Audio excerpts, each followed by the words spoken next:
একক, অনন্য, অদ্বিতীয়, বিৰল। হয় বন্ধুসকল, মই ক'ব খুজিছোঁ জুবিন দাৰ কথা।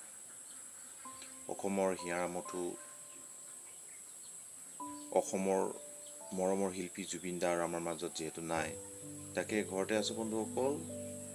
জুবিনবিহীন জীৱন কেনেকৈ পাৰ হ'ব তাৰে কথা চিন্তা কৰি আছোঁ। কাৰণ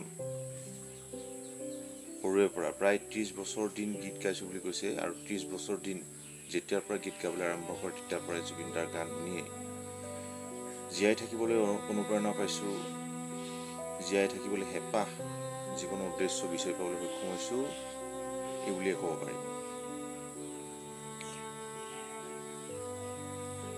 আচৰিত খাইছোঁ, আচৰিত লাগিছে, ইমানো মানুহে মানুহক ভাল পাব পাৰে। মানে জুবিন দাক ইমানো ভাল পোৱা মানুহ আছে এই সংসাৰত।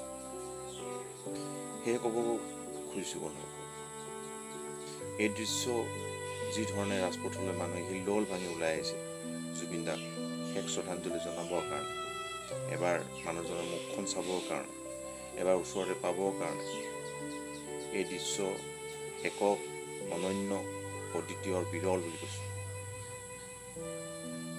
এনেকুৱা মোৰ জীৱনকালত ইমান মানুহ ওলাই আহি শ্ৰদ্ধাঞ্জলি জনাবৰ কাৰণে ওলাই অহা পৰিলক্ষিত নহ'ল। গতিকে সেয়েহে আচৰিত খাইছোঁ। ভূপেন দাই সেইকাৰণে কৈছিলে, মানুহে মানুহৰ বাবে। সেই কথাষাৰ আজি প্ৰতিপন্ন হৈ গ'ল যে মানুহে মানুহক ইমানেই ভাল পাব পাৰে। জুবিন দাই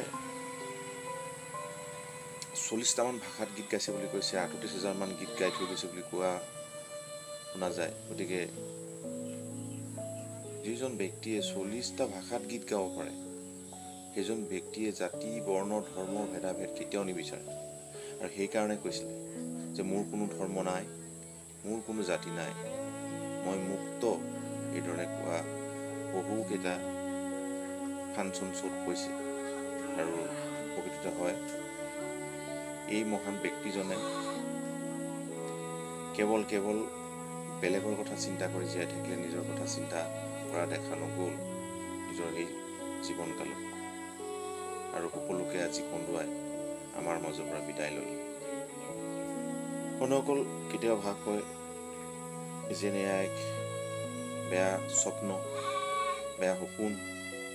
যেতিয়া সপোন ভাঙি যাব, পুনৰ জুবিন দা আমাৰ মাজত পাম, গীত গাব, আমি শুনিম, জীয়াই থাকিবলৈ হেঁপাহ, উৎসাহ, উদ্দীপনা পাম। কিন্তু আচলতে সেয়া নহয়, বাস্তৱ সত্য। গতিকে মনটো বেয়া লাগি আছে, দুখ পাইছোঁ, ব্যথিত হৈছোঁ। তথাপিও যিহেতু থাকিবই লাগিব, গতিকে সেয়াই আৰু। মনত কেতিয়াবা আহে যে জুবিন দা ক'ৰবাৰ পৰা ক'ব যেন বিচাৰিছে যে মই যোৱা নাই, মই আছোঁ, প্ৰত্যেক অসমীয়াৰ হৃদয়ত আছোঁ, প্ৰত্যেক অসমীয়াৰ মন মগজুত মই থাকিম, আছোঁ প্ৰত্যেক দিনাই, মোক যেন পাব যেতিয়াই বিচাৰে। গতিকে সেয়েহে জুবিন দাৰ কৰ্ম, জুবিন দাৰ সৃষ্টি সদায় যেন জীয়াই ৰাখিব পাৰোঁ, সদায় যেন জীয়াই থাকে, আৰু সেই সকলোকে কৈছোঁ যেন জীয়াই ৰাখে। আৰু শেষত তেখেতৰ আত্মাই চিৰশান্তি লাভ কৰক, আৰু অমৰ হওক জুবিন দা, অমৰ হওক। ধন্যবাদ বন্ধুসকল, এয়া আছিলে মনৰ কথা।